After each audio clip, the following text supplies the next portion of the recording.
Welcome to the deep dive. Our mission today, well, it's pretty ambitious.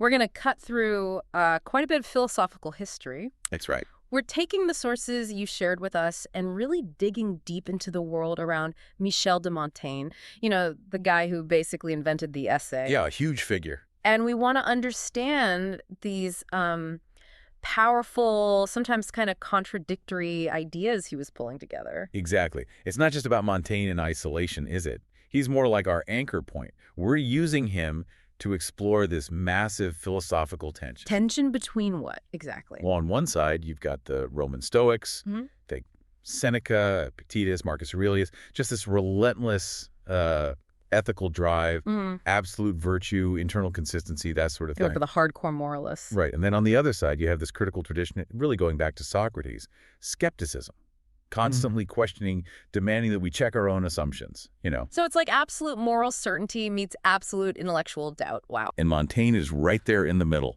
documenting that struggle in himself. His genius was capturing that. Okay, so where do we start? How do we see this in action? Let's start with a specific political point Montaigne brings up. It immediately puts those Stoic ideals under, well, serious pressure. He talks about this ancient custom from the historian Diodorus Siculus. Okay. It's about judging princes, but only after they die, examining their actions post-mortem. Judging them after they're dead. Why? Well, think about it. This tradition, it recognizes a really stark fact about power. While a prince is alive, he's effectively the master of the laws. That's Montaigne's phrase. Right, they get the rules. Exactly. Yeah. So while they're alive, you owe them obedience, subjection. Just because they hold the office. It doesn't matter if they're a good person or a terrible one. So justice can't really touch them personally while they're ruling? Not easily. No, not in an immediate practical sense. So the people living under, say, a tyrant, they're caught in this bind. They have to obey the office, right, to keep society from falling apart. But they can't possibly give moral esteem or affection to a genuinely bad ruler. So where does the justice come in, if not during their life? It's deferred. It becomes this reckoning after death. Yeah. Justice has to be done upon their reputations. Ah, reputation. Does that actually work as a deterrent? Montaigne thought so. He points out that reputation, the standing of their families, their successors, people often value that stuff above life itself. Interesting. So it acts as a check, a necessary one. It means that even the most powerful tyrant, once they're gone, can't escape that moral judgment in the eyes of history. It kind of protects the historical record from being totally corrupted by, immediate political needs. Okay, that really sets up a core Stoic idea, doesn't it? This split between... Exactly. The distinction between what you have to do politically and what you believe is morally right. So duty versus virtue. Precisely. You owe duty to the office, the function of government. But esteem, affection, that's reserved only for virtue. You have to endure a bad prince, Montaigne says, with patience. Keeps civil order. But. But once that relationship ends, the relation of prince and subject being once at an end, then your moral judgment, your sense of common justice, has to take over. So the whole custom is about preserving a clear example for the future. Yes. Ensuring posterity gets an unbiased view of moral integrity, even if the people living at the time couldn't always act on it. And Montaigne gives a really powerful example of this conflict, right? From Tacitus. Oh, yeah. The Nero anecdote. It's chilling. Nero, the infamous emperor, parricide, arsonist, apparently a terrible performer and coach driver, too. Doesn't sound like a great guy. Definitely not. And he's facing his own soldiers after conspiracies, paranoid, asking them, why they hated him, why they tried to kill him. That sounds like a situation where you just lie to save your skin. You'd think so. But Tacitus reports their frankness was, well, shocking. The first soldier just lays it out. He says, look, I was loyal once, but I hate you now because you became this monster, morally bankrupt. Wow. So judging the man, not the emperor. Exactly. The judgment on his character, not his position. And the second soldier, Nero asks him straight up, why did you try to kill me? Yeah. He just says it was the only way, the only remedy against Nero's perpetual mischiefs. No political excuses, just pure moral necessity. Like saying Nero's actions had canceled out any right to rule. Leaving assassination as the only, duty left, that's intense. It is. And that willingness, to put moral judgment above the immediate fear of authority, to refuse to lie, even facing death, that's the heart of the Stoic challenge Montaigne was grappling with. Right. When does obeying stop being a duty and start being a betrayal of yourself? Exactly. And to even navigate that question, you need the tools the Stoics developed for keeping your head straight, Yeah. maintaining that internal integrity. Okay, so let's get into that toolkit. Section 1. The Stoic Toolkit: Judgment, Control, and the Socratic Method. Where do we begin? Well, the Roman Stoic approach, it was intensely practical. You could almost say therapeutic. It had to be, given the environment. Like the Roman court. Think about Epictetus. The former slave, right. Managed by Domitian. That's him. He sets up his school, and he doesn't see himself as some ivory tower philosopher. He famously called the philosopher a doctor and the school itself. A hospital for souls. I love that image. It's powerful, isn't it? Mm. It suggests that things like anxiety, fear, resentment, they're not just unpleasant feelings. They're like symptoms of an underlying illness that needs a cure. Okay, so if it's an illness, what's the Stoic diagnosis? What's wrong with us? The diagnosis is essentially cognitive error, faulty judgment. The goal isn't some abstract metaphysical state. It's ataraxia, tranquility, peace of mind. And you get that by? By correcting the underlying values and beliefs, the false ideas that cause the emotional turmoil. So if you believe, deep down, that having lots of money is essential for your happiness, then losing money will make you miserable, sick even, in the Stoic view. Exactly. The cure is to change that core belief, to realize wealth isn't essential for a virtuous and therefore happy life. And the absolute cornerstone of this whole approach, the fundamental prescription, is what's often called the dichotomy of control. Or the Stoic fork, yeah. Yeah. Absolutely essential. Epictetus' teaching really starts and ends with this sharp distinction. What is up to us versus what is not up to us. Okay, sounds simple enough. Let's break it down. What falls into that first category, the up to us? That's the realm of our inner world, our volition, our choices, our intentions, our ethical actions, and crucially, our judgments about things. Epictetus called this core faculty prohairesis. Right, prohairesis. So my will, my judgments. Yes. Everything else, everything external, that's in the not up to us category. Like your body, whether it's healthy or sick. Yeah. Your possessions, whether you gain or lose them.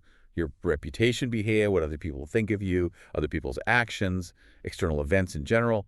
All of that is ultimately outside your direct control. And the danger is pinning your happiness on those external things. Precisely.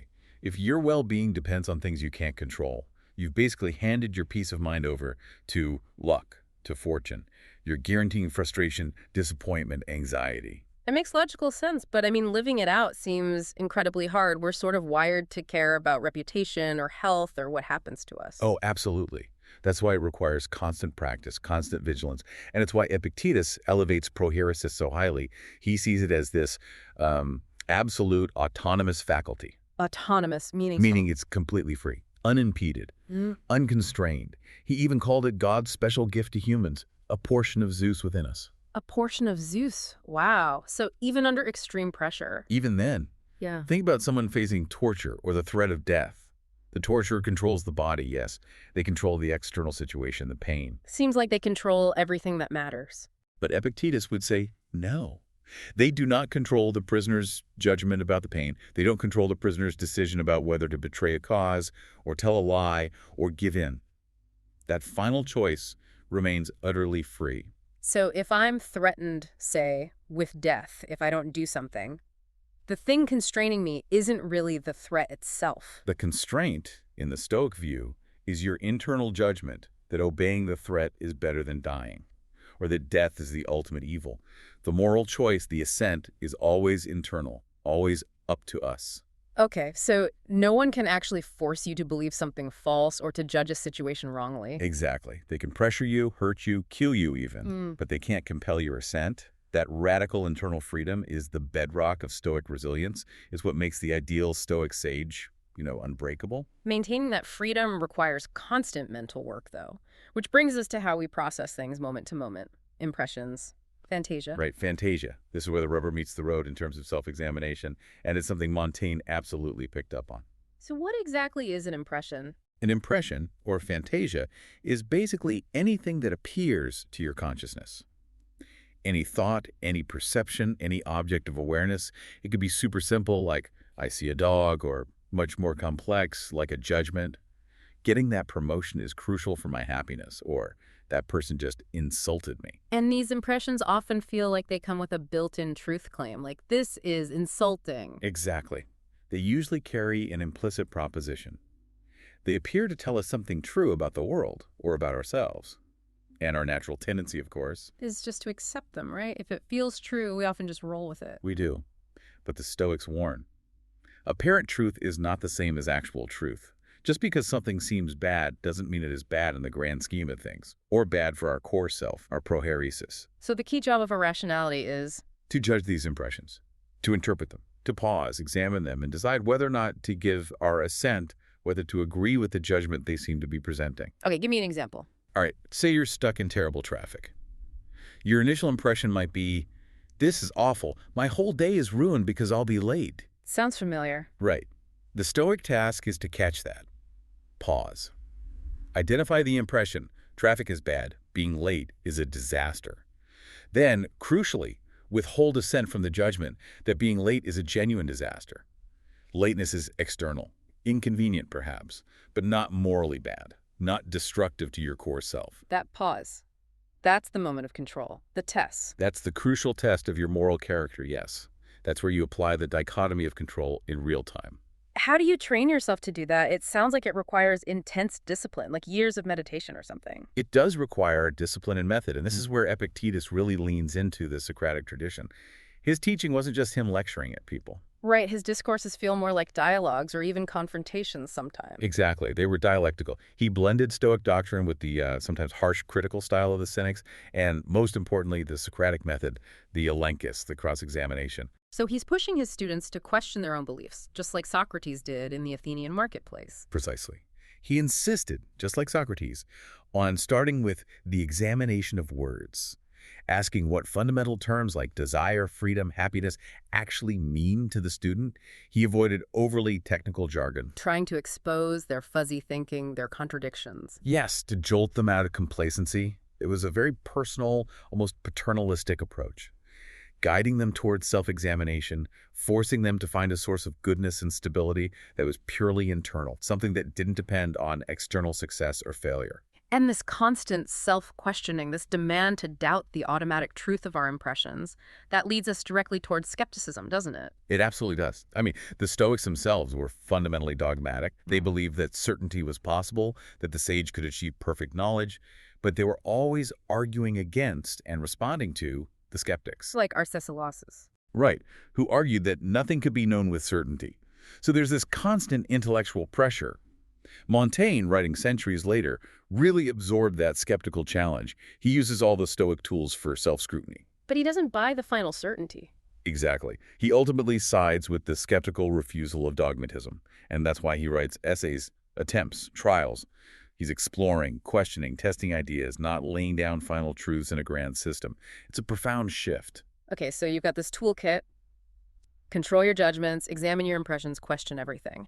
Now, how did the Stoics apply this to the really messy parts of life? Emotions, duty, especially under tyranny. Let's talk about anger first. Seneca wrote a lot about that. He did. Yeah. And the Stoic view on anger is pretty uncompromising. It's not just seen as unhelpful or unpleasant. It's fundamentally irrational, a kind of mental illness. An illness, not just a strong emotion. An illness rooted in bad judgment. Because anger stems from a judgment made in the mind, specifically. The judgment that you've been seriously wronged and that retaliation is necessary. It's therefore controllable, at least in principle. And if it's controllable, it's essentially inexcusable for the rational person. Seneca even describes the physical symptoms, right? Like swelling, feverishness. Yeah, he paints a very vivid picture of the angry person, red face, tense muscles, the whole bit. But he insists the root cause is cognitive. First, the mind has to judge, something terrible has happened to me, an injustice. Then it has to assent to the impulse to strike back. Seneca contrasts it with fear. Fear involves flight. Anger involves assault. And he argues anger isn't actually needed for justice. Not at all. In fact, he thinks it gets in the way. It's far better and ultimately more effective to act calmly out of a sense of duty, loyalty, or a rational desire to correct wrongdoing, rather than from inflamed passion. So a judge sentencing someone, for example, they should do it based on the law, not out of personal outrage. Absolutely, that's the ideal. Seneca goes further, saying the angry person reveals themselves as, well, spoiled, infantile, and ungrateful. Ouch, why ungrateful? Because they're hyper-focused on what they think the world owes them: respect, convenience, agreement, and totally blind to all the good things they already have or have received. They lash out not because justice demands it, but because their inflated sense of entitlement has been punctured. Their false premise about how the world should treat them has been violated. This reframing of emotion as basically a thinking error, that must have huge implications for how they viewed things like crime and punishment. It seems to move away from just pure retribution. It does, significantly. Epictetus gives us a powerful example when he talks about how to view criminals, like a robber. What does he say? Don't hate them. Pretty much. Instead of demanding vengeance or death, Epictetus says we should try to see the robber as someone who is blinded in the judgment which distinguishes good and evil. Blinded, like intellectually. Yes. It connects to the Greek idea of amathia, profound ignorance or delusion about the most important things in life. It's not seeing the act as stemming from pure inherent evil, but from a tragic failure of understanding, a terrible mistake in judgment. So pity rather than hatred. Exactly. Epictetus basically asks, why would you hate someone who's made such a fundamental error about what truly matters? Should I want to destroy this person who's deluded, or should I feel pity and try to help them like I would someone who is physically blind or deaf? That's a radical shift. It allows the Stoic to stay calm and rational even when dealing with wrongdoing, right? No need for vindictive anger. Right. It preserves their own tranquility while still allowing for justice. But a justice aimed at correction or protection, not vengeance. Okay, but holding on to this kind of rationality, this high moral standard, must have been incredibly difficult when faced with actual political oppression. Which brings us back to Montaigne's concerns. How did Stoics handle living under tyrants? They provided some powerful, enduring models of resistance and integrity. The classic example, the sort of template for Roman political suicide as a philosophical statement, was Marcus Porcius Cato the Younger, Cato Eudecensis. One who fought Julius Caesar? That's him. After Caesar defeated his forces and his city was about to fall, Cato refused to live under Caesar's rule. He spent his last hours calmly reading Plato's Phaedo. The dialogue about Socrates' death, serene acceptance. Exactly. And then he stabbed himself. Apparently the wound wasn't immediately fatal, and doctors tried to stitch him up, but he ripped out the stitches to ensure he died. Good grief. That's commitment. It was a calculated final act, a deliberate assertion of his freedom and integrity over submitting to tyranny, a very stoic death, prioritizing inner principle over external survival. That sets a pretty intense precedent for later Stoics, like Seneca himself at Nero's court. He must have faced constant dilemmas. Seneca's life is practically a case study in navigating those impossible situations. How do you advise a monster? How much do you compromise? He definitely walked a fine line. We know he had to write that appalling letter to the Senate justifying Nero's murder of his own mother, Agrippina. A huge compromise, surely. Undoubtedly. But later, others in his Stoic circle took perhaps a clearer, more defiant stand. Thrasymachus, for instance, deeply influenced by Seneca, very committed Stoic. Around 63 AD, he just stopped going to Senate meetings. Just walked away. Was that seen as giving up? Or? It was seen as a powerful act of defiance, a kind of passive resistance. The Senate under Nero had become so sycophantic, so servile. Thras's absence was a loud statement. I refuse to participate in this degradation. What happened to him? Predictably, Nero eventually forced him to commit suicide. Thrasea became another Stoic martyr, celebrated for choosing integrity over complicity. So you have Cato's dramatic suicide, Thras's withdrawal. Is there an example of direct confrontation? Yes, and Epictetus highlights this one. Helvidius Priscus. He was a senator under the Emperor Vespasian, who came after Nero. What did Helvidius do? He openly challenged Vespasian, demanding that the traditional rights and dignity of the Senate be respected. Vespasian apparently warned him, threatened him, told him to keep quiet or risk death. And Helvidius. They refused to back down. Epictetus uses him as a prime example of the Stoic priority. Helvidius's external life, his safety, was threatened. That's not up to us, but his internal commitment to principle, his proheresis, his choice to speak truth to power, that remained free, unimpeded. So he chose his duty as he saw it over survival. He did, and Vespasian had him executed. For Epictetus, Helvidius was a hero because he demonstrated that core Stoic belief. Moral integrity trumps self-preservation. These examples really hammer home the Stoic position. Political expediency, even survival, doesn't justify betraying your core principles. And Montaigne picks up exactly this point, right? Highlighting that conflict between public role and private conscience. Absolutely. Montaigne is very clear. An honorable person, he says, must refuse to lie, betray, and forswear myself, even if doing so would achieve some supposedly notable service for the state or the prince. So the ends don't justify the means if the means are dishonorable. Not for your own soul, no. The moment you compromise your fundamental integrity, you've done irreparable damage to yourself, regardless of the external outcome. That's a tough line to hold in politics. It is. Montaigne even brings up the oath, supposedly taken by ancient Egyptian judges. They swore they would not obey an order from the king himself if it went against their conscience. Wow. Conscience above the king. For Montaigne, being ordered to do something shameful is an evident mark of ignominy and condemnation. Because, as he puts it, if you do a bad thing skillfully, 'tis so much the worse for yourself. Public benefit can never truly justify the violation of your private conscience. That's the Stoic bedrock applied to the complexities of Renaissance power. This willingness to face death, exile, anything really, rather than compromise your inner self. It feels like it has to be grounded in something bigger, a belief that you're part of something more than just your own little life. Which leads us to the Stoic view of the cosmos, right? Their physics. Exactly. That cosmic context is absolutely foundational for them. Understanding the nature of the universe, understanding the divine, what they called physics, wasn't just an intellectual exercise. It was a core requirement for achieving wisdom, for living that well-reasoned life. Were they religious in a traditional sense? Did they believe in gods? Well, yes and no. They were materialists. Actually, they believed everything, including soul and God, was made of matter.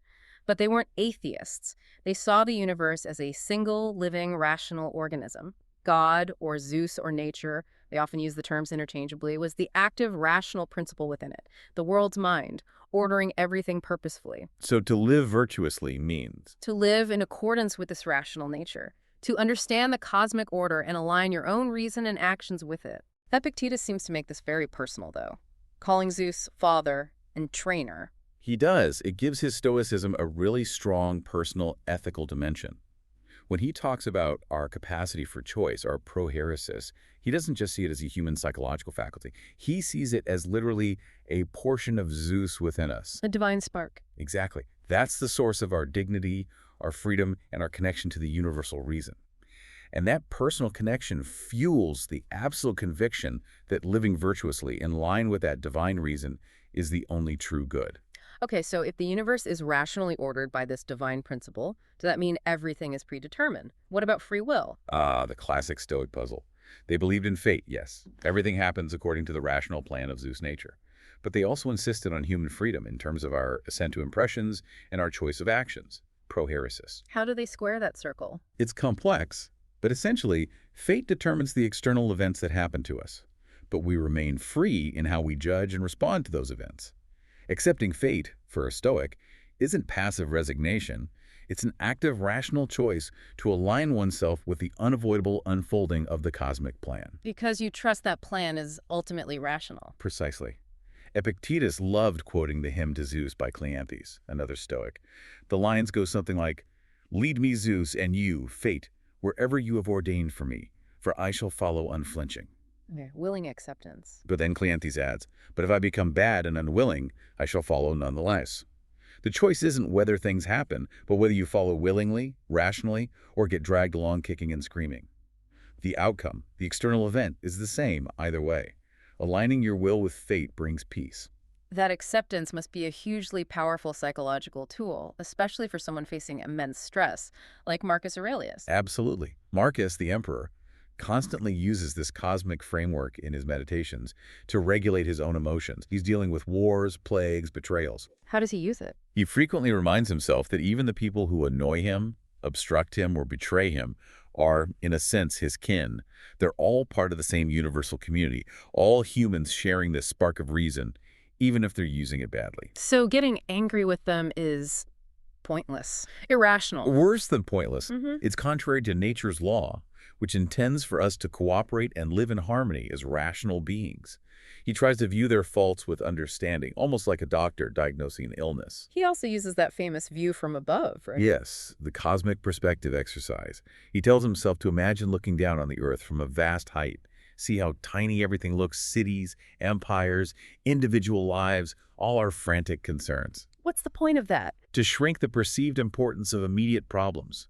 To see how minuscule great cities are, how our daily worries and ambitions are practically nothing in the grand sweep of the cosmos. It's designed to reduce anxiety, curb ambition, and put petty conflicts into perspective. And he applies the same kind of distancing perspective to death itself. He does. He works hard to neutralize the fear of death by demystifying it, rationalizing it.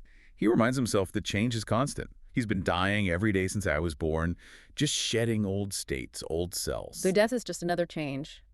Just the final change. If it means becoming unaware, like falling asleep, then it's nothing. The mere absence of experience. No worse than sleep. It's just returning to the state we were in before we were born, peaceful non-existence. He even quotes the Epicureans on this, doesn't he? His philosophical rivals. He does. That famous line, I was not, I was, I am not, I do not care. He finds comfort in the sheer finality, the lack of sensation. If death is just nothingness, why fear it? It shows how pragmatic they were, taking useful perspectives wherever they'd find them to achieve tranquility. This deep connection they felt between the individual self and the larger cosmos gets formalized in another key Stoic idea, doesn't it? Oikesis. Yes, wikesis. It's often translated as appropriation or affinity. It's a crucial concept for understanding how Stoics bridge the gap between basic self-interest and broad ethical duty. How does it work? What does it mean to appropriate? It starts with instinct. Oikesis describes the natural, often non-conscious processes through which we form attachments. An infant instinctively feels an affinity for its own body, seeks to preserve it. That's the primary, most basic level of oikesis. We appropriate our own constitution. Okay, basic self-preservation. But how does that get us to sacrificing ourselves for the state, like Helvidius Priscus? Because, the Stoics argued, as our reason develops, our sense of self and what belongs to it naturally expands. We recognize our connection to and affinity for our parents, our family, our friends, our local community, then our country, and ultimately... Or humanity, the whole cosmos. Exactly. Reason reveals that our true self isn't just this physical body. Our true self is our rational faculty, our proheiresis. And that rational self finds its proper home, its true kin, in the larger rational order of society and the universe. So true self-preservation becomes preserving the integrity of that rational self and its place within the whole. Epictetus has that metaphor about the foot, right, that illustrates this expansion of duty. Yes, it's a stark one. He says, look at a foot. Just by itself, it's natural for it to want to be clean, to avoid mud, to avoid being hurt. Makes sense. But if you consider the foot as part of the whole body, its function changes. Sometimes, for the good of the whole body, the foot must get muddy, must step on thorns, must even, in extreme cases, be amputated. Ugh. Okay, I see the analogy. Likewise, the rational person, understanding their role as a citizen of the world, must sometimes accept things that seem bad in isolation, sickness, poverty, danger, even death if duty to the larger whole, society, nature, the cosmos, requires it. You prioritize the health of the whole system over the convenience of the individual part. Because your true self is aligned with that whole system. Precisely. And that rational alignment, that acceptance of your role within the fated order, is the only reliable path to genuine happiness. Which brings us finally to eudaimonia, the goal, often translated as happiness or flourishing. Zeno, the founder, called it a smooth flow of life. A smooth flow, yes. And crucially, the Stoics argued that virtue alone is sufficient for this smooth flow, for eudaimonia. Nothing else is strictly necessary. Nothing. Not health, wealth, friends. Those things are nice to have. They call them preferred indifference. They're preferable to their opposites, sickness, poverty, loneliness, but they are morally indifferent. They are neither good nor bad in themselves. So you can enjoy them if you have them. They weren't total ascetics. Not necessarily. You can take pleasure in things, enjoy health, use wealth wisely. The key is not to become attached to them, not to believe your happiness depends on them. You should be able to be perfectly happy, perfectly virtuous, even without them. Moderation is key. And there's a paradox there, isn't there? That by not frantically chasing pleasure or avoiding pain, the Stoic life might actually end up being more pleasant. That's exactly their argument.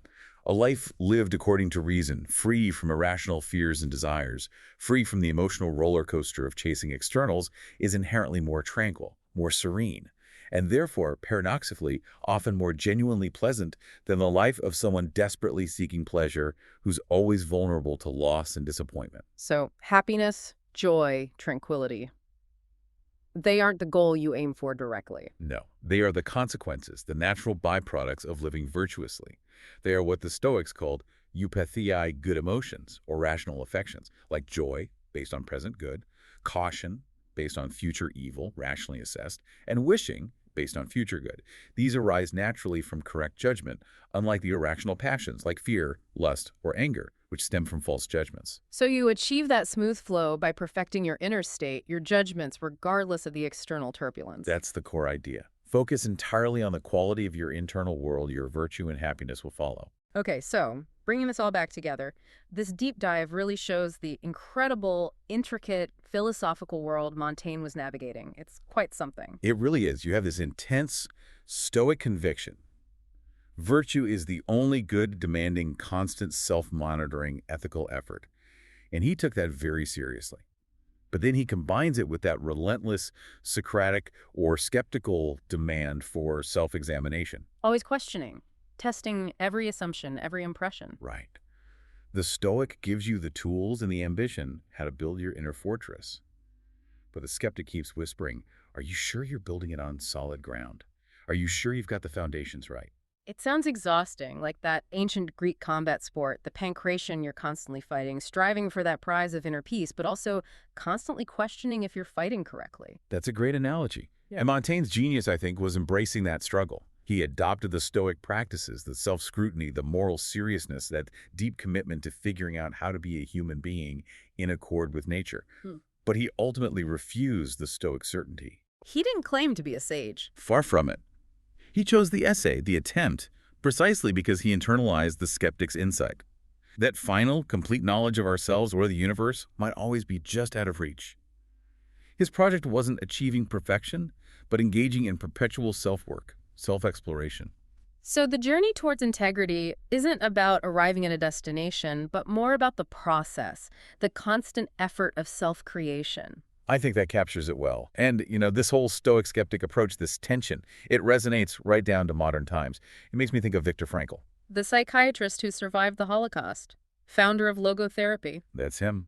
Frankl wrote powerfully about how his experiences in the concentration camps actually confirmed some core Stoic ideas, especially the absolute primacy of inner choice, even in the face of unimaginable suffering and degradation. He argued that meaning in life isn't something you just figure out intellectually, like a puzzle. It's something you discover through the responsible choices you make, the actions you take, moment by moment. It's an act of will, a commitment, even when everything seems meaningless. So meaning is created through choice, not just found. And while Frankl suggested that the overall meaning of a whole life might only become clear retrospectively, perhaps only at the very end, the crucial point remains. Even in the worst circumstances, when all external freedoms are stripped away, Frankl insisted that the individual always retains the ultimate freedom. The freedom to choose their attitude, their response to their suffering. That sounds incredibly Stoic, the last inner freedom. It is. That choice, that responsibility, remains central to being fully human. And that synthesis, the power of choice, learned from the Stoics, combined with the honest self-interrogation and acceptance of ambiguity, perhaps more akin to the skeptics, that feels like the enduring legacy Montaigne wrestled with. It's the challenge left for all of us, isn't it? How to choose our response, how to create meaning, even when faced with uncertainty.